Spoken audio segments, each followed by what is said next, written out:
my YouTube channel. Now today in this video we will discuss about the forfeiture of the share. Forfeiture of share, what is it mean and what are the entries will be passed in case of forfeiture of the share. Firstly we will discuss about the meaning of the forfeiture of share. It may happen that some shareholder fail to pay one or more installment, allotment, money or call money. In such circumstances, the company can forfeit their share, that is, cancel their allotment, and the treatment of already received has been forfeited by the company within the framework of the provision in its article. The provision are usually based on Table F, which authorized the director to forfeit the share for non-payment of calls made. इसका ये मतलब होता है कि कोई भी share holder है, जैसे उसने कोई भी जो कॉल या फिर अलॉटमेंट मनी है वो नहीं दी है, तो उस केस में जो कंपनी होती है वो फॉरफीट कर लेती है उनके शेयर को। फॉरफीट का मतलब कैंसिल कर देती है उनकी अलॉटमेंट, और जो उनके पास पैसे मतलब ऑलरेडी हमारे पास आया होता है, जैसे मान लीजिए अलॉटमेंट पे फॉरफीट हुए हैं तो एप्लीकेशन दे दी होगी, अलॉटमेंट नहीं दी होगी तो इस वजह से इन्होंने फॉरफीट कर लिए होंगे। तो ये जो एप्लीकेशन का अमाउंट है ना, ये वाला, ये कंपनी को वापस करने की नीड नहीं है, ये कंपनी अपने पास रख सकती है। क्यों रख सकती है? Under the provision of table F के अकॉर्डिंग अपने पास रख सकती है डायरेक्टर जो होते हैं फॉरफीट करके शेयर्स को for non payment of call made. क्योंकि हमने ये नहीं दी है इसलिए हम ये जब्त कर लेते हैं। फॉरफीट का मतलब होता है एक तरीके से जब्त कर लेना, अपने पास रख लेना। तो कंपनी हमारे शेयर्स और पैसे दोनों चीज़ अपने पास रख लेती है। पैसे कौन से वाले? जो उसके प्रीवियस वाली कॉल, अलॉटमेंट, एप्लीकेशन जो भी चीज़ होगी उसके सब पैसे। अब मान लीजिए कोई एक एग्ज़ाम्पल देता हूँ, जैसे कोई एक पर्सन है, पर्सन ए, इसने एप्लीकेशन दी है, अलॉटमेंट भी दी है और आपका फ़र्स्ट कॉल नहीं दी है, सेकंड कॉल भी नहीं दी है, और जो शेयर फॉरफीट हुए हैं, इनके शेयर फॉरफीट जो हुए हैं वो फ़र्स्ट कॉल पर ही हुए हैं, फ़र्स्ट कॉल पर ही फॉरफीट हो गए हैं। तो इसकी ट्रीटमेंट कैसे होगी? इसकी जो फॉरफीट होंगे, फॉरफीट कितने कर सकती है कंपनी, कितने अपने पास जब्त कर सकती है, अपने पास रख सकती है? एक तो एप्लीकेशन का अमाउंट रखेगी, अलॉटमेंट भी रखेगी, कॉल नहीं रखेगी, फ़र्स्ट कॉल नहीं रखेगी और सेकंड कॉल नहीं रखेगी, क्योंकि वो तो दिया ही नहीं है। फ़र्स्ट कॉल नहीं आया है, सेकंड कॉल भी नहीं आया है, तो ये चीज़ हम नहीं रख सकते हैं अपने पास। जब आया ही नहीं है तो इन दोनों को छोड़ के जो जितने भी अमाउंट हमारे प्रीवियस वाले होंगे वो सारे हम रख सकते हैं, या फिर कोई भी कंपनी अपने पास फॉरफीट कर सकती है। इन दोनों को भी वैल्यू ले सकते हैं हम, यही लिखा हुआ है। अब इसकी जनरल एंट्री क्या क्या होती है ये देख लेते हैं। फॉरफीटर एट, अगर पार पे होगा तो, पार का मतलब जितने का हमारे पास शेयर था उतने का ही हमारा इशू हो गया था। अब इसमें क्या रखा है कि अगर एट पार हो तो एंट्री क्या पास होती है? तो शेयर कैपिटल अकाउंट डेबिट। वैसे तो शेयर कैपिटल हमारा क्रेडिट होता है, लेकिन जब हम फॉरफीट करते हैं तो इसमें उल्टा हो जाता है, क्योंकि हमें वो शेयर्स अपने पास वापस लेने होते हैं। तो share capital account debit. Called up amount, जितना भी कॉल किया होगा, जैसे 10 रुपीज़ का कॉल किया है तो पूरे 10, 12 का किया है तो पूरे मतलब प्रीमियम का हो जाएगा, तो प्रीमियम भी डेबिट हो जाएगा, वो मैं अभी बताऊंगा इस वाली एंट्री में। इक्विटी शेयर, अभी खाली इसमें पार वाले में ऐसे ही होता है कि equity share capital debit to forfeit share, जितने भी हमने फॉरफीट किए हैं। और ये आ गई हमारी calls and arrears. Calls and arrears का मतलब ये होता है कि जो हमने पैसा नहीं दिया है, जैसे एक शेयर होल्डर, मैंने आपको एग्जांपल दिया था कि उसने अलॉटमेंट नहीं दी है तो यहाँ पर शेयर अलॉटमेंट आ गया। मान लीजिए हमें फ़र्स्ट कॉल भी नहीं दी है तो यहाँ पर 2 शेयर फर्स्ट कॉल भी आएगा। नेक्स्ट क्या क्या रखा है कि अगर प्रीमियम पे होती है तो क्या एंट्री होती है? प्रीमियम पे जैसे ये हमें दे रखा है, share capital account debit to share capital account debit, security premium reserve debit to share forfeiture, जितने हमने फॉरफीट किए हैं वो, to calls in arrears. Calls in arrears मतलब अगर दोनों नहीं दिए हैं तो दोनों, नहीं तो फिर एक पर्टिकुलर जो हमें नहीं दी होगी गिवन वो। ये चीज़ आपको समझ में आ गई है। अब इसके थोड़े क्वेश्चन कर लेते हैं हम लोग। पहले क्वेश्चन पढ़ लेते हैं। क्वेश्चन में क्या कह रखा है, एक होंडा लिमिटेड है, 10,000 शेयर इशू करे हैं उसने 100 ईच के हिसाब से। पेबल कैसे कैसे है, तो 20 एप्लीकेशन पे है, 30 अलॉटमेंट पर है और 20 जो है फर्स्ट कॉल पर है, 30 सेकंड कॉल पर है। 10,000 share were applicant and allotted, मतलब 10,000 ही इशू किए थे, 10,000 ही हमें एप्लीकेंट हुए हैं, मतलब मिले हैं, और उतने ही हमने अलॉट करे हैं। ऑल द मतलब all money receive except both call of 300 share held by Supriya. इसने जो है ये हमें दोनों कॉल नहीं दिए हैं, उसके बाद दोनों कॉल होने के बाद कि ये कहा है कि बोथ कॉल है, बोथ कॉल के बाद कहा है हमसे कि फॉरफीट करना है। अगर कहा होता कि फ़र्स्ट कॉल है, फ़र्स्ट कॉल के बाद ही हमने फॉरफीट कर लिए हैं, तो वो उतने शेयर्स वहाँ से माइनस होते हैं। अब इनकी हम एंट्री पास कर लेते हैं। पहले तो वही लिखेंगे, general in the books of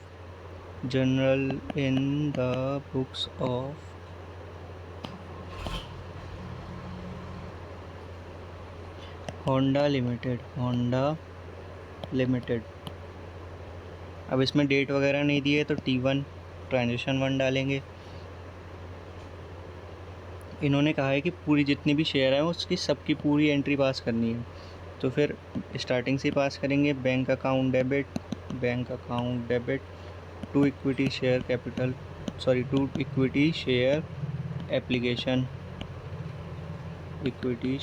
application. Narration लिखेंगे, बीइंग एप्लीकेशन रिसीव्ड। अमाउंट कैसे लिखेंगे इसकी, पूरे 10,000 के शेयर थे इनटू एप्लीकेशन पर शेयर कितने की थी, 20 की। अमाउंट आ जाएगा आपका 2 लाख। नेक्स्ट एंट्री के पास होगी आपकी इसकी ड्यू की, तो equity share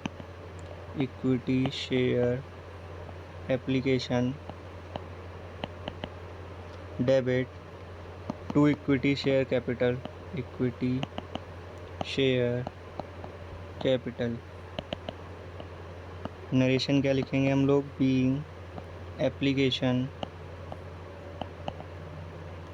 transfer to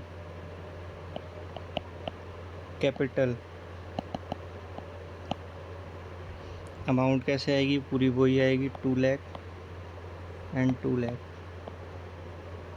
T3 equity share allotment, क्योंकि हमें तो फॉरफीट बाद में करना है सारी कॉल होने के बाद। To equity share allotment debit to equity share capital. Narration क्या आ जाएगी इसकी, बीइंग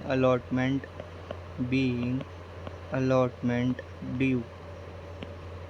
अमाउंट कैसे लेंगे हम इसकी, कितने के शेयर्स थे, 10,000 इंटू पर शेयर अलॉटमेंट 30 का, तो ये हो गया आपका 3 लाख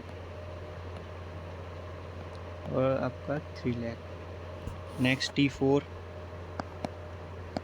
T4 रिसीव होने की entry, bank account debit to equity share allotment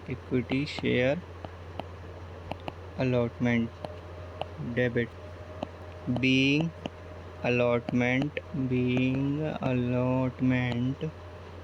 receive. Same amount आ जाएगी 3 लाख। T5 क्या होगी हमारी, कॉल की एंट्री, तो equity share first call debit to equity share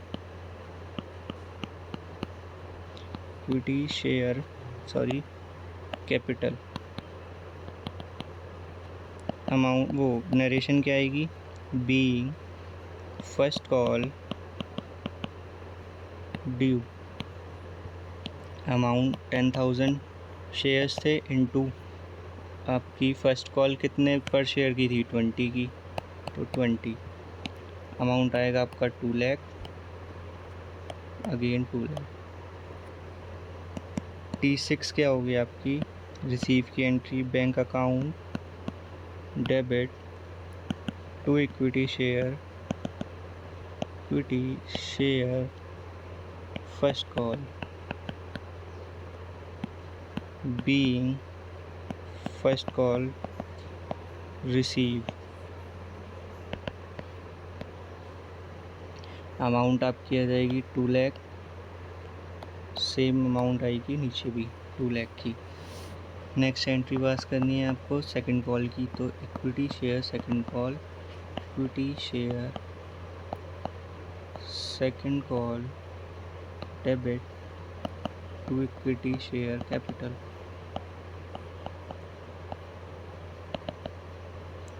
narration में आएगी being second call due. Amount कितना आएगा 10,000 शेयर थे, इनटू पर शेयर की वैल्यू क्या थी सेकंड कॉल पर 30, तो ये हो जाएगा आपका फिर से 3 lakh. Next entry bank account debit to equity share second call being second call receive.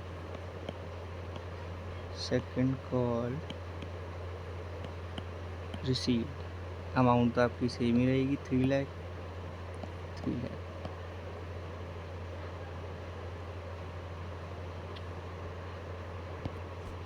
यहाँ पर थोड़ी सी मिस्टेक हो गई है गाइस, मैंने भी अब ध्यान दिया है जब क्वेश्चन मैंने अभी देखा कि यहाँ पर हमारी कॉल्स एंड एरियर्स भी की अमाउंट भी तो थी फर्स्ट कॉल पर, तो इस वाली एंट्री में हमें थोड़ी सी करेक्शन करनी पड़ेगी। कॉल्स एंड एरियर्स भी डेबिट होंगे, calls and arrears debit.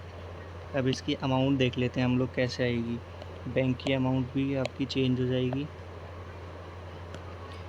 Amount आएगी आपकी कॉल्स एंड एरियर्स मतलब 3000 इंटू पर शेयर कितना था 20 का, और आपका पूरा जो शेयर था वो 10,000 के थे इंटू 20 से, तो ये हो जाएगा 9700 इंटू 20, ये हो जाएगी आपकी वैल्यू 194,000, ये हो जाएगी 6000 की, और ये पूरा 2 लाख की।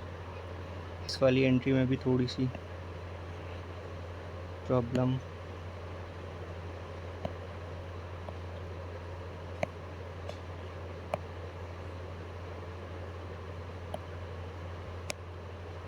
इसमें भी कॉल्स इन एरियर्स आएगी, calls in arrears debit. Amount हम लोग कैसे लेंगे इसमें, वही 300 इंटू पर शेयर 30 का, और ये तो पूरा 10,000 इंटू 30 लेना ही था। यहाँ पर 9700 इंटू 30, टोटल अमाउंट इसका आएगा आपका 291,000 का, और जो बैलेंसिंग बचेगी वो बचेगी आपकी 9,000 की। बैलेंसिंग मतलब करेंगे तो हम मल्टीप्लाई ही, तो बस इतना थोड़ा सा चेंज था इसमें। फॉर्मेट क्रिएट कर लेता हूँ मैं इतने, आप भी फॉर्मेट क्रिएट कर लीजिए। अब हमसे क्या क्या रखा था कि इसके शेयर आप फॉरफीट होंगे, तो फॉरफीट की एंट्री करेंगे T9। फॉरफीट की एंट्री पहले हम लोग देख लेते हैं कि प्रीमियम पे है या किसी और चीज़ पे, किसी पे नहीं है, पार पर है। पार वाले के लिए एंट्री ये वाली होती है, तो इसको होगी equity share capital to forfeiture to जितनी भी हमारी कॉल्स एंड एरियर्स होंगी वो लिखेंगे। अब equity share capital, equity share capital debit to, मैं जो लिखता हूँ पहले कॉल्स एंड एरियर्स लिखता हूँ फिर फॉरफीट लिखता हूँ, कुछ भी कर सकते हैं आप ऊपर नीचे, कोई दिक्कत नहीं आएगी। अब कितने हमने नहीं दिए हैं, शेयर अलॉटमेंट का नहीं दिया है, इक्विटी शेयर अलॉटमेंट का पे नहीं किया है, to equity share first call, to share forfeit,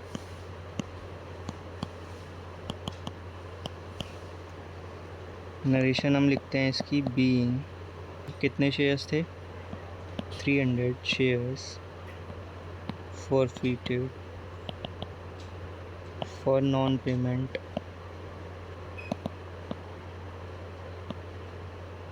of allotment and call, allotment and first call। ये आपकी नरेशन होगी। अमाउंटिंग कैसे कैसे लेंगे ये देख लेते हैं हम लोग। शेयर्स इनटू अलॉटमेंट पर शेयर कितने की थी, अलॉटमेंट पर शेयर थी आपकी 30 की, फर्स्ट कॉल थी 20 की, 30 की और ये थी आपकी 20 की। कितने हमने उनसे फॉरफीट कर लिए हैं, 300 इंटू जितने उन्होंने हमें पे कर दिए हैं, खाली अलॉटमेंट पे की, वो एप्लीकेशन पे की है। बोथ कॉल कहा है हमसे, तो अलॉटमेंट भी तो पे किया है। सॉरी ये 20 और 30 ऐसे लेने हैं। फर्स्ट कॉल 20 की थी और सेकंड कॉल थी आपकी 30 की, 20 30, और जो पूरा हमने ले लिया है वो 50 ले लिया है। 50 कैसे, ये 50 कैसे आया है, ये 50 टू पार्ट्स में आया है, एप्लीकेशन के 20 और अलॉटमेंट के 30, इनको प्लस करके 50 आया है। यहाँ की वैल्यू तो पूरे हम कॉल्ड अमाउंट लेते हैं, मतलब पूरी 100। अमाउंट कैसे लिखेंगे, अब इनकी जितनी जितनी होगी वो लिख देंगे। ये हो जाएगी आपकी 30,000 की, ये हो गई आपकी वैल्यू 6,000 की, 9,000 और रिमेनिंग इज़ 15,000। जैसे ये एक क्वेश्चन है, साहिल है एक कोई शेयर होल्डर जो फेल हो गया है पे करने में, सेकंड कॉल रुपीज़ कितने की, 20 की, 1000 शेयर इशू हुए थे और at him of 120 face value जो थी, ये प्रीमियम आ गया 20 का, और 100 जो है वो आपका फेस वैल्यू आ गई। His share were forfeited after second call and final call, pass the entry. उसके जो शेयर्स हैं वो हमारे सेकंड कॉल के बाद हुए। अब इसमें हमें कोई इन्फॉर्मेशन नहीं दी है कि एप्लीकेशन कितने की है, अलॉटमेंट कितने की है, तो इस वाले केस में खाली हम शेयर उसकी सेकंड कॉल की फॉरफीट की एंट्री करेंगे बस सीधे सीधे, क्योंकि इसमें और कुछ इन्फॉर्मेशन हमें दी हुई नहीं है। तो T1 डालेंगे और इक्विटी शेयर खाली फॉरफीट की कर देंगे, equity share capital debit to, क्या चीज़ उसने दी है, कॉल सिनेरियस क्या नहीं दी है, मतलब share, equity share second call उसने पे नहीं की है, second call to share forfeiture forfeit being share forfeit for non-payment of second call, non-payment of second call। Amounting देख लेंगे हम लोग इसकी कैसे कैसे करनी है। इसमें तो पूरी कितनी वैल्यू थी, 1000 इंटू फेस वैल्यू 100 की। इसके बाद आपसे क्या रखी थी, फेस वैल्यू या फिर कॉल्ड अप वैल्यू, तो फेस वैल्यू ले ली हमने 100 की। इसके बाद क्या करेंगे हम लोग, सेकंड कॉल की वैल्यू कितनी थी, 20 की, शेयर्स कितने थे, 1000 इंटू 20, और फॉरफीट उससे कितने हो गए हमारे पास, रिमेनिंग अमाउंट। अब जैसे हमें कुछ नहीं दिया है तो ये फिर बैलेंसिंग फिगर ही बचेगी हमारे पास। अगर कुछ दिया होता है तो हम इसमें कुछ सॉल्व करते या मल्टीप्लाई वगैरह कुछ करके निकालते। तो ये पूरा 1 लाख हो गया, 1 लाख में से 20,000 जो है आपका मतलब पे नहीं किया है, फॉरफीट कितने होंगे, 80,000 के उसके फॉरफीट हो जाएंगे। आपके माइंड में ये क्वेश्चन आ रहा होगा कि हमने इसमें 100 क्यों लिया, 20 क्यों नहीं लिया। नेक्स्ट क्वेश्चन में मैं देख लेता हूँ अगर इसमें कुछ प्रीमियम होगा तो, कहा हो तो। डिज नॉट, हाँ, इस ये वाली जो क्वेश्चन आपका मिथ है या फिर आपको कन्फ्यूज़न है कि ये 120 क्यों नहीं लिया है, वो इस वाले क्वेश्चन में सॉल्व हो जाएगी। इस क्वेश्चन को पढ़ लेते हैं हम लोग। सुनैना है, उन्होंने होल्ड किए हुए हैं 500 शेयर 10 ईच के अकॉर्डिंग। उन्होंने पे क्या क्या नहीं किया है, अलॉटमेंट मनी पे नहीं किया है जिसमें प्रीमियम इंक्लूड है। फर्स्ट और फाइनल कॉल भी नहीं पे किया है। फॉरफीट करने हैं उनके शेयर फर्स्ट फाइनल कॉल के बाद, तो फॉरफीट की एंट्री पास करनी है हमें। पहले हम लिखेंगे वही heading, general entries in the books of T1। पहले तो हम फॉरफीट करने की एंट्री में क्या करते हैं, share capital debit, share capital debit, equity कर लो। खाली शेयर कैपिटल भी लिख सकते हैं, इक्विटी शेयर कैपिटल भी लिख सकते हैं। और अगर कहा है प्रेफरेंस शेयर तो प्रेफरेंस शेयर ही डालना पड़ेगा उसमें। या फिर कहा है कि आपको इक्विटी शेयर से करनी है तो इक्विटी शेयर से ही करनी पड़ेगी।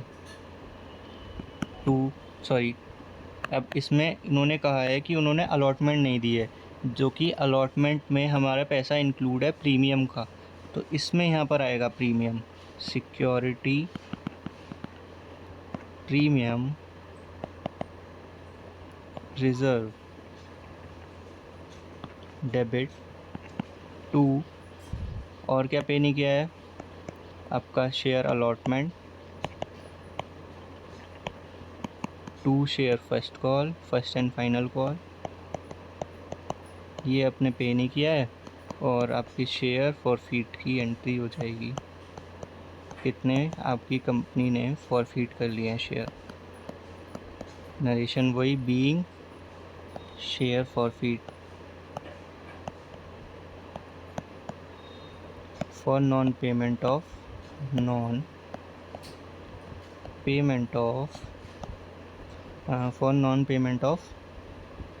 allotment money, allotment first call, allotment and first call money। इसकी अब अमाउंटिंग देख लेते हैं कैसे कैसे करनी होती है। इसकी तो पूरी फेस वैल्यू ही आती है। फेस वैल्यू मतलब 2 का तो प्रीमियम था, तो हम प्रीमियम का पहले कर देते हैं। कितने शेयर्स है उसके पास, 500 इंटू 2, प्रीमियम का ख़त्म कर दिया अब हमने। बचा कितना, 500 इंटू 2 का प्रीमियम था, तो ये जो वैल्यू है फेस वैल्यू 10 की जगह 12 की हुई होगी, तो यहाँ पर 10 ही आएगी फेस वैल्यू से। अब 500 इंटू पर शेयर अलॉटमेंट का कितना था, 4 का। अब नेक्स्ट में इंटू फर्स्ट कॉल कितने की थी इनकी, 3 रुपीज़ की। फॉरफीट कितने हुए हैं इनके, 500 थे, इन्होंने खाली एप्लीकेशन दी होगी, एप्लीकेशन की हमें इन्होंने अमाउंट दी नहीं है, तो ये होगी हमारी बैलेंसिंग फिगर।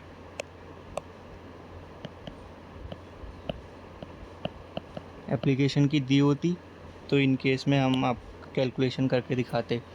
इसकी टोटलिंग होगी आपकी 5000, ये हो जाएगी आपकी 1000 की, ये हो गई आपकी 2000, 15000, रिमेनिंग जो बचेगी वो आपकी बचेगी 2500 की शेयर फॉर फ्यूचर में। तो that is for today guys, thank you for watching this video till end. I hope the concept is clear to you. Please subscribe to my YouTube channel and share with your classmates.